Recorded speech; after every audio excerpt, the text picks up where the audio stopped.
La croissance spirituelle ne se fait pas au hasard, elle nécessite une connaissance approfondie de principes divins, y compris ceux qui régissent les disciplines spirituelles telles que le jeûne et prière. Jeûner pour grandir et ce tout nouveau livre que nous allons découvrir avec son auteur, bien évidemment, mais après ce générique.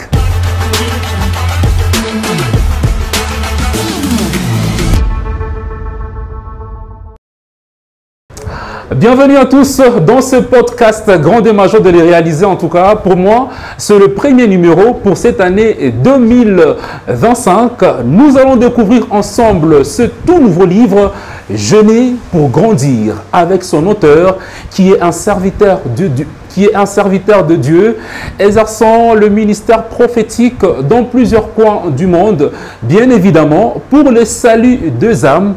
Il est auteur de plusieurs livres vendus dans plus de 200 librairies au travers le monde. Il s'agit bien évidemment du prophète Kevin Mack. Bonsoir prophète. Bonsoir frère Dan, comment allez-vous? Je vais très bien, grand et major en tout cas, de vous retrouver aujourd'hui. En tout cas, le plaisir est très partagé. Mes meilleurs voeux. En tout cas, merci pareillement. Nous sommes dans l'année 2025. Un mot déjà pour cette année 2025. 2025 est une année qui vient avec beaucoup de choses, notamment la sortie du livre. Je voulais bien les faire en 2024, mais quand j'ai regardé les enjeux pour 2025, je me suis dit, pourquoi pas ne pas bien fêter avec un nouveau livre?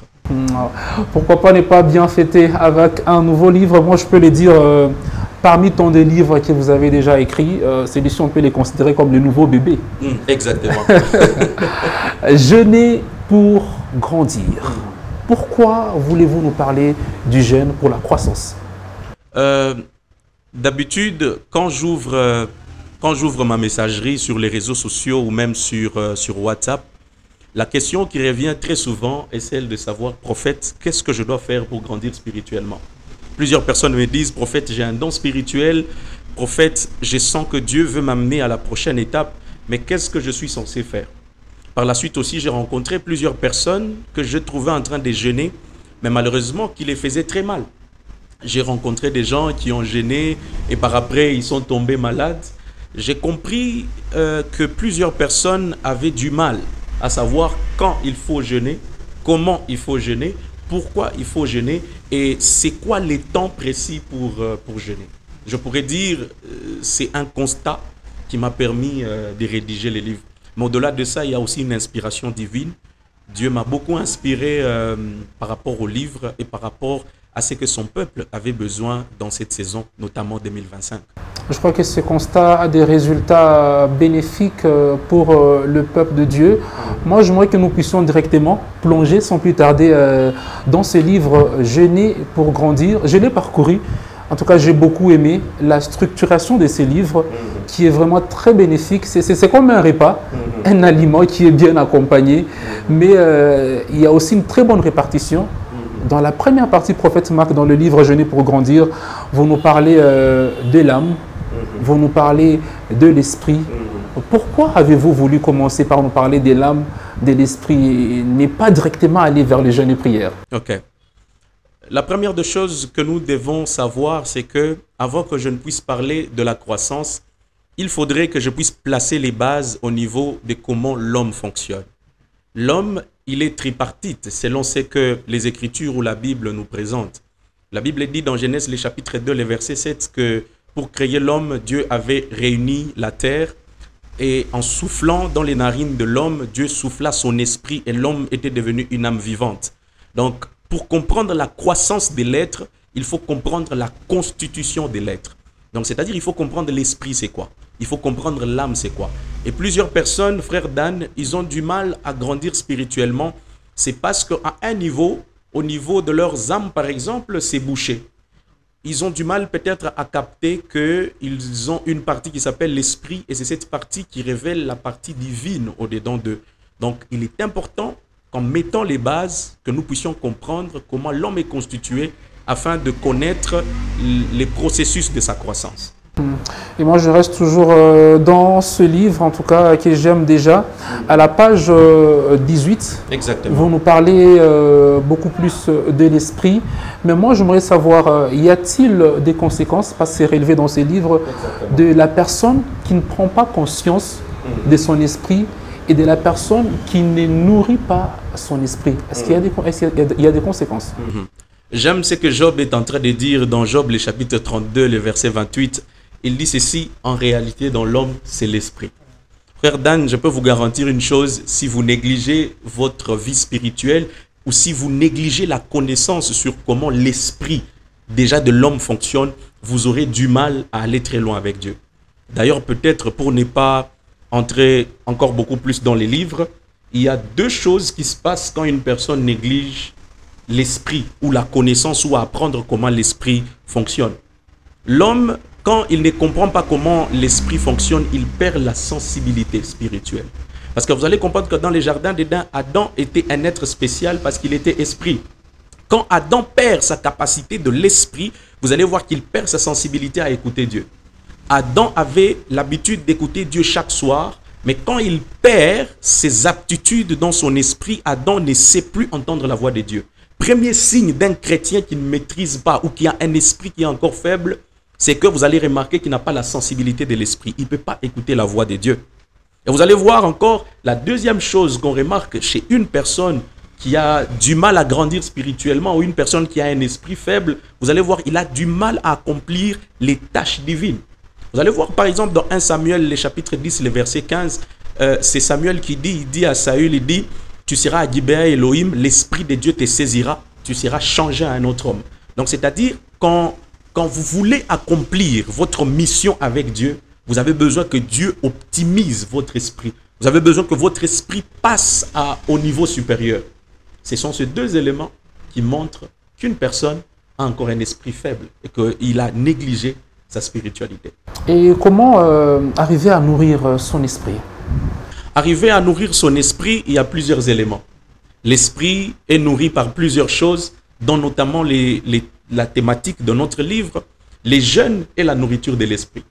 La Bible, par exemple, dit que quand Jésus-Christ a été rempli du Saint-Esprit, l'Esprit l'a poussé dans les déserts, et là, dans les déserts, il a jeûné. Après que Jésus-Christ finit de jeûner dans Luc, le chapitre 4, il entre dans la synagogue, il ouvre les rouleaux au niveau de Ésaïe, il dit: l'Esprit du Seigneur est sur moi, il m'a oint pour. Donc, c'est-à-dire, à chaque fois que vous êtes censé grandir en esprit, Dieu va vous pousser à jeûner. Il n'y a pas que les jeûnes, il y a aussi la parole de Dieu. La parole de Dieu est un élément important pour la croissance spirituelle de toute personne. Et au-delà de tout, prophète Marc, il y a une question qui me vient déjà là. Comment faire pour avoir conscience de nourrir son esprit, parce qu'il y a des conséquences néfastes pour la personne qui ne nourrit pas son esprit. Exactement. Et comment booster cette conscience de cette personne? Ce qu'il faudra faire, il faudra trouver des motivations. Trouver des motivations. Des motivations dans la parole. Au-delà de ça, cherchez des personnes qui ont déjà un certain niveau spirituel. Inspirez-vous d'eux. Entourez-vous de personnes qui ont certaines aptitudes spirituelles. Ça vous mettra dans des contextes et dans des conditions où vous serez aussi obligé de devenir et d'être comme eux. C'est pour ça dans la Bible qu'on avait les écoles de prophètes. Samuel avait des écoles de prophètes. Toute personne qui s'est retrouvée là-bas était motivée pour faire comme Samuel. Donc c'est un peu ça que je peux dire en bref. Alors pour ceux qui nous suivent, moi je vais vous donner la soif de découvrir ces livres. Je ferai de mon mieux d'aligner mon questionnaire tout en restant dans ces livres. Il y a déjà un point où vous nous parlez du principe corps-esprit. Esprit-corps. C'est quoi ce principe, prophète Marc? C'est un principe important. Il faudrait comprendre ces principes pour comprendre comment la croissance spirituelle fonctionne. Frère Dan, je vous ai parlé de Genèse, le chapitre 2, le verset 7. La Bible dit que quand Dieu avait créé l'homme, la chose que Dieu a eu à faire, c'est que Dieu a créé l'homme étant esprit-corps. L'esprit avait la prééminence sur le corps. C'est l'esprit de l'homme qui dirigeait l'homme. Vous allez voir que dans la dimension esprit-corps, Adam était un être à part. Il avait des aptitudes spirituelles. Il pouvait monter dans les airs, nommer les animaux dans les airs. Il pouvait aller dans l'eau, nommer les animaux dans l'eau. Donc, c'est-à-dire, Adam avait la capacité de maîtriser tous les 3 environnements qui constituaient la vie. Mais vous allez voir que même quand la femme parle au serpent, comment un homme peut parler avec un serpent? Donc, c'est-à-dire, l'esprit avait déjà l'aptitude, pas d'assujettir la nature, mais aussi de corroborer avec la nature. Et quand l'homme pêche, l'homme est déchu, c'est le corps qui prend la prééminence, c'est le corps qui agit en premier. L'homme devient corps, esprit. L'esprit, c'est morphon et l'esprit perd sa place. Or, Jésus-Christ en venant, Jésus-Christ a fait quelque chose de très bon. La Bible dit dans Tite, le chapitre 3, le verset 5, que Jésus-Christ nous a sauvés, non à cause de nos œuvres de justice que nous aurions faites, mais selon sa miséricorde par les baptêmes de la régénération. La mort de Jésus-Christ n'est pas venue pour ôter seulement que nos péchés. La mort de Jésus-Christ est venue de nous sortir de cette déchéance où nous étions, de nous restituer la dimension esprit-corps. C'est comme ça, par exemple, si frère Dan prie pour un malade aujourd'hui, la maladie va l'écouter. Il va parler comme Adam parlait aux animaux et la maladie va partir. Parce qu'il a Jésus-Christ, il a été régénéré. Vous avez revêtu un nouvel homme et ce nouvel homme vous donne la capacité d'être esprit-corps. Wow, formidable en tout cas. En tout cas, ce livre n'est pas seulement là pour nous parler de jeunes, mais moi je prends ça comme un repas. C'est un délice qui nous nourrit et qui contribue à notre croissance spirituelle. Dans la première partie, prophète Marc, vous nous parlez aussi des âmes. J'ai aimé ce que vous avez relevé, la guerre entre les âmes. Il y a le diable qui a la quête des âmes, il y a Dieu aussi qui a la quête des âmes. Parlez-nous-en un peu brièvement. Ici, j'aimerais que vous compreniez une chose, frère Dan. Dieu a un royaume, le diable a un royaume. Dans les 2 royaumes, il y a une seule chose qui revient, c'est la monnaie. Est-ce que vous savez que dans le royaume des dieux et dans le royaume des ténèbres, il n'y a qu'une seule pièce de monnaie? Nous, on a les francs congolais, mais chez Dieu et Satan, ils ont une monnaie qu'ils appellent les âmes. C'est comme ça que Jésus-Christ dit, à quoi servirait un homme de gagner le monde tout entier et de perdre son âme? Jésus-Christ parle des gains, il parle des bénéfices, et il parle de l'âme. Au ciel, les âmes sont les sujets principaux de toutes les transactions spirituelles. Et vous allez comprendre que le diable est dans cette quête-là. Et le diable vise toujours l'âme d'une personne. Quand le diable veut que votre vie ne puisse pas progresser, il fera en sorte de vous bombarder par des maladies au niveau de votre âme. Et c'est là que ce livre joue un rôle important. Parce que ce livre vous permet pas seulement que de découvrir comment les diables broient les âmes des gens, mais cela vous permet aussi de comprendre l'enjeu de l'âme dans la croissance et même dans toutes les transactions spirituelles entre Dieu et même les diables. Et déjà, comment arriver à préserver son âme? Parce qu'on sent que l'âme est la monnaie qu'on venait de le relever, mais elle est tirée de partout. Elle est tirée par le diable, elle est tirée par Dieu.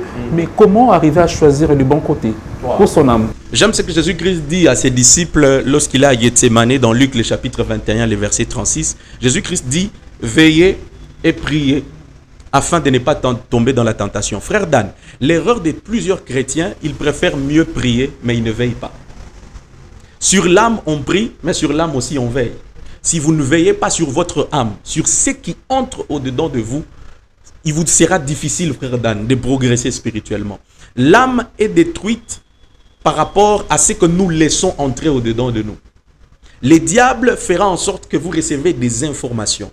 Le diable fera en sorte que vous recevez des flèches qui doivent entrer au niveau de votre âme. Mais Jésus-Christ dit, veillez et priez. Frère Dan, on doit veiller sur nous-mêmes. Il y a des informations, ne les laissez pas entrer au-dedans de vous. Il y a des dossiers de choses, ne les laissez pas entrer au-dedans de vous parce que le diable vise à fracasser votre âme. Le plus important, c'est de veiller sur soi-même. Veillez et priez.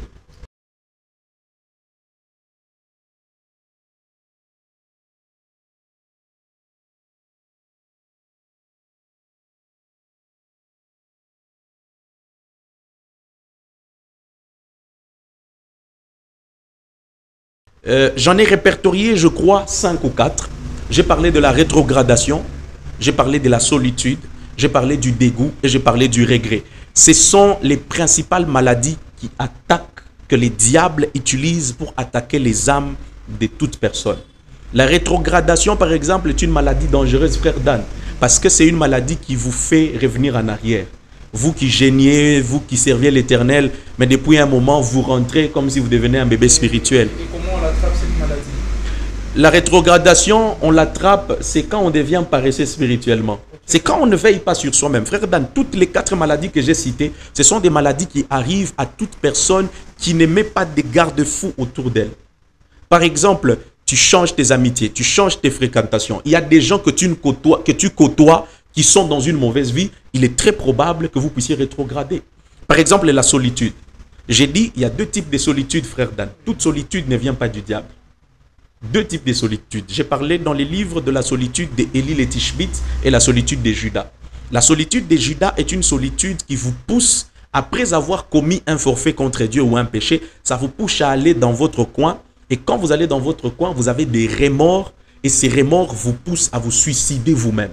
Ça, c'est dangereux. Mais la bonne solitude, celle d'Élie le Tishbite, c'est une solitude qui vous permet d'aller vous ravitailler spirituellement. Et ça, c'est la plus bonne. Peut-être que je n'ai pas le temps d'entrer en profondeur de tout ça. Mais vous devez savoir qu'il y a 2 choses qui nous permettent d'être guéris dans l'âme. La première chose qui nous aide à guérir l'âme, c'est la parole. David est en train de dire dans le psaume 107, les versets 19 au verset 20, il dit, dans la détresse, ils crièrent à l'Éternel. L'Éternel envoya sa parole et sa parole les guérit. Frère Dan, la parole est la base de la guérison de l'âme. L'âme a besoin de recevoir l'information qu'elle avait reçue lors de la création. Rappelez-vous que lors de la création, l'âme avait été configurée sur une parole. L'âme avait été configurée. Dieu avait dit, créons l'homme à notre image et à notre ressemblance. C'est une information qui avait produit l'âme. Et pour que l'âme puisse prendre la forme qu'elle avait au début, il faudrait que les fabricants de l'âme puissent produire la parole. Or, la parole que nous avons, c'est la parole de Dieu. C'est comme ça que la Bible dit, au commencement était la parole était avec Dieu, la parole était Dieu. Donc, c'est-à-dire, il faut que Dieu puisse entrer dans votre vie au moyen de la parole pour que vous puissiez être guéri. Et la deuxième chose, peut-être pour finir, c'est que vous avez besoin d'une thérapie du Saint-Esprit. Frère Dan, la Bible dit, Jésus-Christ dit à ses disciples qu'il est avantagé que je puisse m'en aller.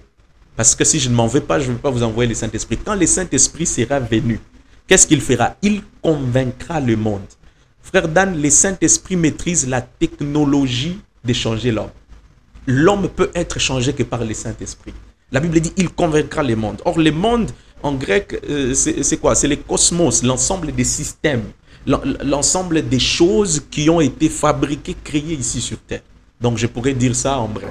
J'ai aimé ce que vous avez dit dans la chute de votre réponse. Je ne sais pas si j'ai bien saisi. Le Saint-Esprit a la capacité d'échanger la technologie. Le Saint-Esprit maîtrise la technologie d'échanger l'homme. Le Saint-Esprit maîtrise la technologie d'échanger l'homme et de les transformer. J'aimerais un peu revenir en arrière sur les thèmes jeûner pour grandir. Pensez-vous, prophète Mac, avec l'évolution de la technologie aujourd'hui, pourrions-nous arriver à mieux jeûner? Parce que la technologie, elle aussi, je crois qu'elle donne certaines informations qui peuvent apporter la maladie à l'âme. Mais pourrions-nous en tout cas arriver à mieux jeûner? L'essence même du jeûne, frère Dan, le jeûne est censé être un temps de privation, pas un temps de distraction. C'est un temps où on se retire pour nous rapprocher de Dieu. Or, aujourd'hui, avec l'apport de la technologie, par exemple nos mobiles, ce sont des moyens par lesquels on entre dans beaucoup de distractions. TikTok, Instagram, Facebook. Je trouve que la technologie représente un grand danger quand on veut jeûner. Parce que vous allez voir, frère Dan, que Dieu, dans les jeûnes, il vise les silences. Parce que les silences est les vecteurs poursuivis dans les jeûnes. Vous visez à ce que votre esprit puisse se vider de tout afin que vous puissiez être en contact direct avec Dieu. Et ça, c'est important. Par exemple, il y a une anecdote que je veux vous partager. J'ai un frère, un homme de Dieu qui disait une fois, il était censé aller prêcher. Et puis, il est entré sur TikTok à 9 h. Et quand il sort de TikTok, il était déjà 16 h. C'était l'heure de la prédication. Vous voyez un tout petit peu, c'est un peu compliqué. Donc, je trouve que la technologie, elle est neutre. Ça dépend de comment on l'utilise et comment on la fait fonctionner. Donc, c'est-à-dire, les jeunes est une conviction personnelle. C'est par exemple ce que Jésus-Christ, la Bible dit, Jésus-Christ avait été poussé par l'Esprit dans les déserts afin de jeûner. Frère Dan, si un jeûne vient de vous-même et vient de votre besoin éphémère d'aller dans les jeûnes, ce jeûne ne sera pas bénéfique. Il faudrait avoir la sensibilité de l'esprit, percevoir dans l'esprit qu'est-ce que Dieu veut de moi en ces moments. Est-ce que je suis censé entrer dans les jeûnes pour telle ou telle autre chose? Parce que vous allez savoir, il y a 3 raisons pour lesquelles une personne peut entrer en jeûne. Trois raisons, frère Dan. Premièrement, quand vous êtes à l'aube d'une saison pour votre vie. Quand vous êtes à l'aube d'une saison pour votre vie. Je vais aider les autres à l'arrivée. À l'arrivée, quand vous sentez que vous êtes sur le point d'entrer dans une nouvelle saison, l'esprit vous poussera à entrer dans un jeûne. Quand vous sentez en vous les besoins de chercher la volonté divine. Quand vous sentez en vous la volonté de chercher ce que Dieu veut de vous, c'est aussi un signe que vous avez besoin d'entrer dans les jeûnes. Et quand vous sentez en vous les fardeaux, l'impulsion en vous qui vous pousse à ce que vous puissiez être dans un jeûne, une impulsion du Saint-Esprit. Vous sentez que le Saint-Esprit met une charge dans votre esprit, dans votre pensée, à entrer dans un moment de jeûne. Cela aussi est une façon que Dieu est en train de vous parler, afin que vous puissiez entrer dans votre jeûne. Wow. J'ai aimé le point que vous avez relevé, qui nous permettent déjà de savoir à quel moment jeûner. Pour ceux-là qui nous suivent avec attention, vous allez comprendre que nous sommes en train de balayer différentes parties de ce grand livre, mais moi j'aimerais vous laisser dans cette soif de les découvrir. Je vais survoler rapidement Prophète Marc. Yes. Vous avez relevé les sortes de jeûnes. Moi j'aimerais déjà savoir il y a combien de sortes de jeûnes et comment appliquer ces différentes sortes de jeûnes. Si vous parcourez les livres à sa deuxième partie, vous allez vous rendre compte que les jeûnes, j'en ai répertorié 4 si je ne me trompe pas. J'ai répertorié les jeûnes de 40 jours, les jeûnes de 21 jours, les jeûnes de 7 jours et les jeûnes de 3 jours. J'ai dit dans les livres, c'est un livre de 150 pages, frère Dan, donc je ne sais pas revenir dans tout ça. Et d'ailleurs, ces podcasts, c'est juste un apéritif, pousser les gens à aller consulter, consommer, dévorer. Alors, les jeûnes de 40 jours, par exemple, ce qu'il faudra comprendre, c'est que les jeûnes de 40 jours, Dieu vous appellera à ce genre de jeûnes quand vous avez un fardeau pour une mission intergénérationnelle.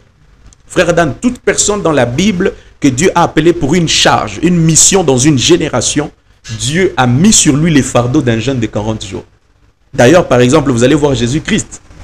Avant de commencer son ministère, il a été poussé par Dieu dans les déserts. Il a fait son jeûne de 40 jours. C'est quand il finit son jeûne de 40 jours que là, tout part dans le ministère de Jésus-Christ. On voit que Jésus-Christ fait les choses différemment. On sent sur lui une onction qui n'existait pas auparavant. À chaque fois que vous êtes sur le point d'accéder sur une saison où vous devez influencer un pays, un continent, une génération, Dieu vous poussera pour ce genre de jeûne. C'est un jeûne dans lequel Dieu nous pousse aussi quand nous sommes sur le point d'entrer dans une saison de renommée. Quand Dieu veut attacher une notoriété sur notre vie spirituelle, Dieu nous pousse dans ça. Et les jeûnes de 21 jours, par exemple, c'est un jeûne de renouvellement, un jeûne de métamorphose. C'est les jeûnes que je crois Daniel a eu à faire. Quand Daniel remarque que la réponse était en train de traîner et que Dieu était censé lui répondre que la réponse ne venait pas, Daniel a eu à faire ces jeûnes. Et pas seulement que Daniel a eu à faire ces jeûnes, c'est après ces jeûnes que Dieu lui parle de tout ce qu'il faut et tout ce qui allait arriver dans la fin des temps, dans l'Apocalypse. Donc, si Dieu vous pousse à faire un jeûne de 21 jours, c'est que vous êtes sur le point de recevoir une parole qui va transformer des futures générations. Les jeûnes de 3 jours, par exemple, les jeûnes de 7 jours plus tôt. Les chiffres 7, c'est les chiffres du jubilé. C'est les chiffres du repos. C'est les chiffres qui interviennent au niveau du sabbat. Parce qu'à chaque fois que les chiffres 7 faisaient mention, on demandait à ce qu'un repos puisse être imposé. Par exemple, au niveau des esclaves, les chiffres 7 intervenaient. Vous allez comprendre qu'à chaque fois que Dieu veut vous faire entrer dans votre saison de repos, Dieu vous poussera dans un temps où vous allez faire ces jeûnes de 7 jours. Et c'est aussi, frère Dan, c'est aussi un jeûne d'humilité.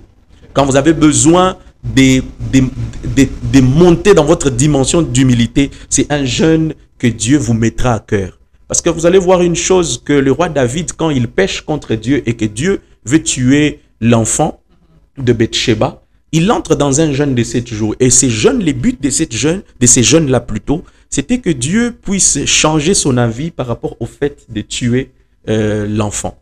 Donc, les jeûnes de 3 jours, lui, les chiffres 3, frère Dan, c'est les chiffres de la résurrection. C'est les chiffres de la résurrection. Et à chaque fois que vous sentez qu'il y a un esprit de mort qui veut entrer dans votre vie, qui veut prendre des gens chez vous, faites ces jeûnes de 3 jours. Ah, je bénis l'Éternel en tout cas d'avoir déposé cette connaissance en vous.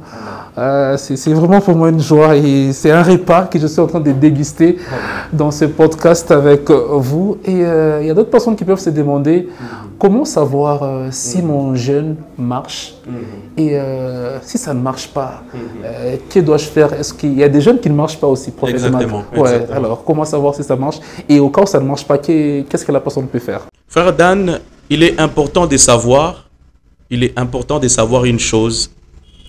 Vous pouvez vous tromper sur tout, mais vous ne pouvez pas vous tromper sur les résultats. Frère Dan, les résultats ne trompent jamais. Si votre jeûne marche, vous aurez des résultats. Au-delà des résultats escomptés, vous aurez des résultats qui prouveront que vous avez Dieu. Frère Dan, à chaque fois que vous faites un jeûne, regardez, qu'est-ce que vous avez comme résultat? Et observez la qualité aussi de votre transformation. Frère Dan, en réalité, si vous avez jeûné et que ça a marché, vous allez voir qu'il y aura une transformation qui sera attachée à votre vie.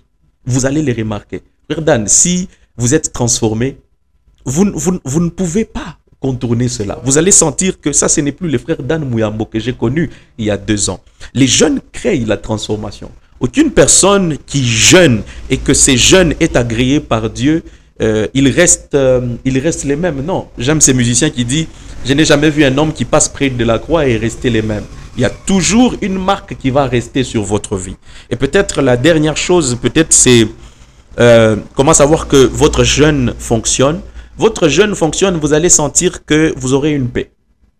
Vous allez sentir, frère Dan, vous allez sentir qu'il y a une charge qui était sur vous qui vient de partir. La Bible dit la paix de Dieu qui surpasse toute intelligence vous gardera. Donc, c'est-à-dire, 2 fois la validation. Les signes pour savoir que Dieu est en train de me valider, c'est quand on sent la paix dans notre cœur. Mais frère Dan, il y a une question que vous avez oublié de me poser. C'est de que faire si les jeûnes n'ont pas fonctionné? Je crois que je l'ai posé. Il y a des personnes qui disent 40 jours, je l'ai fait. Oui. 30 jours, je l'ai fait. Montagne, 27 jours, je l'ai fait. Exactement. Mais il n'y a pas de réponse. Il n'y a pas de réponse. Alors, que faire? Frère Dan, quand on fait un jeûne qui ne fonctionne pas, une prière qui ne fonctionne pas, il faut se réévaluer. Réévaluez-vous. Réévaluez votre approche. Qu'est-ce que j'ai fait? Où est-ce que j'ai raté quelque chose? Le livre est là. Revenez sur le livre. J'ai écrit en profondeur comment procéder pour jeûner. Peut-être que quelque part, vous avez raté. D'ailleurs, frère Dan, ça encore, c'est pas du marketing qu'on fait. Je trouve que si tu as fait des jeûnes pendant des années et que tu n'as pas eu de résultats, réévalue-toi, achète les livres, ressource-toi. Il y a des secrets que tu n'as pas encore perçus spirituellement et que les livres contiennent dedans. Et frère Dan, une autre chose, il faut accepter son état. Quand on fait un jeûne qui ne fonctionne pas, acceptez d'abord votre condition. J'aime une histoire de la Bible. La Bible dit qu'il y a 2 personnes qui étaient en train de prier. Un était un publicain et l'autre était un pharisien. Le pharisien disait, Seigneur, moi je jeûne. Chaque semaine, j'offre ma dîme. Je prie, je fais ceci. Mais il y a l'autre qui reconnaissait son état de pécheur. C'était un publicain. Il demandait tout simplement la grâce. Et Jésus-Christ dit, la prière de celui qui a été exaucé, c'est la prière du publicain. Pourquoi? Il a accepté son état d'abord. Son état de défaillance. Son état de pécheur. Son état d'une personne incapable. Frère Dan, 2 fois, c'est quand on reconnaît notre état de faiblesse devant Dieu que Dieu commence à faire quelque chose. Et peut-être, une autre chose, c'est identifier ces obstacles, frère Dan. Quand vous avez jeûné, c'était quoi l'obstacle que vous avez rencontré? Il y a d'autres gens, par exemple, ils ont du mal à rester chez eux, par exemple. Parce que le jeûne n'est pas seulement un état de privation de nourriture. Chez les Juifs, par exemple, il y a eu les Yom Kippour, qui a été la fête de la repentance, la fête du grand pardon, où, frère Dan, on s'est privé de la nourriture, on s'est privé des femmes, on s'est privé du parfum, on s'est privé même de l'eau pour se laver. Donc, c'est-à-dire, à un moment, il faut comprendre, Dieu me veut dans quel type de jeûne? Dieu me veut en train de faire quoi? Dès que vous parvenez à découvrir les obstacles qui vous empêchent d'aller loin dans votre jeûne, vous avez percé. Et je crois que tous les détails pour un bon jeune, vous les aurez en lisant ces livres. Jeûner pour grandir, la croissance spirituelle ne se fait pas au hasard. Exactement. En bref ou en somme, que retenir de la croissance spirituelle? Ce qu'il faudrait retenir, c'est que la croissance spirituelle, elle est progressive. Ne vous mettez pas la pression. Ne cherchez pas à grandir directement. Même les Messies, Jésus-Christ, ça lui a pris 30 ans pour commencer à impacter avec son ministère. Ne vous mettez pas la pression. Plusieurs personnes se mettent la pression, ils vont dans des jeûnes pour lesquels Dieu ne les a pas appelés. Moi, par exemple, j'ai détruit mon estomac comme ça, parce que je voulais me tuer avec des jeûnes. Frère Dan, vous savez que même les Messies qui est Jésus-Christ, la seule fois que la Bible nous parle de son jeûne, c'est une seule fois. Et c'était les jeûnes de 40 jours. Mais je connais des gens qui font des jeûnes de 100 jours. Donc, c'est-à-dire, ne vous mettez pas la pression. Apprenez à connaître votre constitution spirituelle. Apprenez à comprendre dans quoi est-ce que Dieu vous veut. Discernez les saisons et comprenez ce que Dieu veut de vous. C'est vrai, certes, vous avez besoin de grandir, mais je vais vous dire une chose, vous habitez dans un corps. Le corps, il a ses caprices. Le corps a ses faiblesses. Même si l'esprit se nourrit de la faiblesse du corps, parce que la Bible dit que l'esprit a des désirs contraires aux désirs de la chair. Même si cela, certes, est un principe spirituel, mais vous devez comprendre, frère Dan a un corps. Et si ce corps est mal entretenu, frère Dan va tomber malade. Donc, il faudrait comprendre que vous avez besoin de la grâce de Dieu pour jeûner. Vous avez besoin que Dieu puisse vous assister. Et vous avez vraiment besoin de plus de discernement pour y parvenir. Je crois qu'en bref, c'est tout ce que je peux dire. En tout cas, c'est formidable. Ce n'est qu'un avant-goût, en tout cas, de ces livres. Moi, je vous invite à venir les découvrir massivement lors du vernissage qui aura lieu bientôt, dans une date que vous aurez à découvrir d'ici là. En tout cas, venez nombreux découvrir ces livres lors du vernissage. Et je crois que nous serons encore richement bénis. Ça, ce n'est qu'un avant-goût, comme je l'ai dit. Prophète Marc, est-ce qu'on peut déjà avoir le rendez-vous de ces grands vernissages? Les grands vernissages, je crois, les grandes priorités sont Kolwezi et Likasi. Likasi, je crois, par la grâce de Dieu, sûrement au mois de février, ça vient.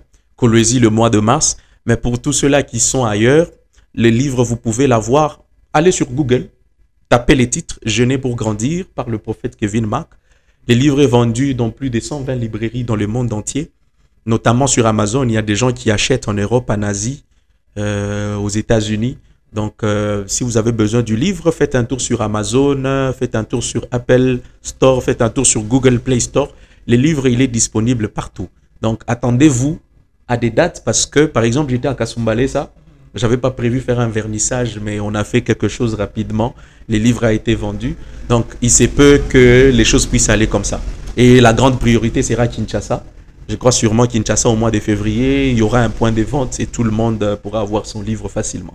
Et ici en RDC, peut-être un numéro de contact pour l'avoir? Un numéro de contact, je crois 085, 089 plutôt, 89 19 30 359. Merci prophète Marc de nous avoir permis de découvrir brièvement ou encore d'avoir l'avant-goût de ce livre « Jeûner pour grandir ».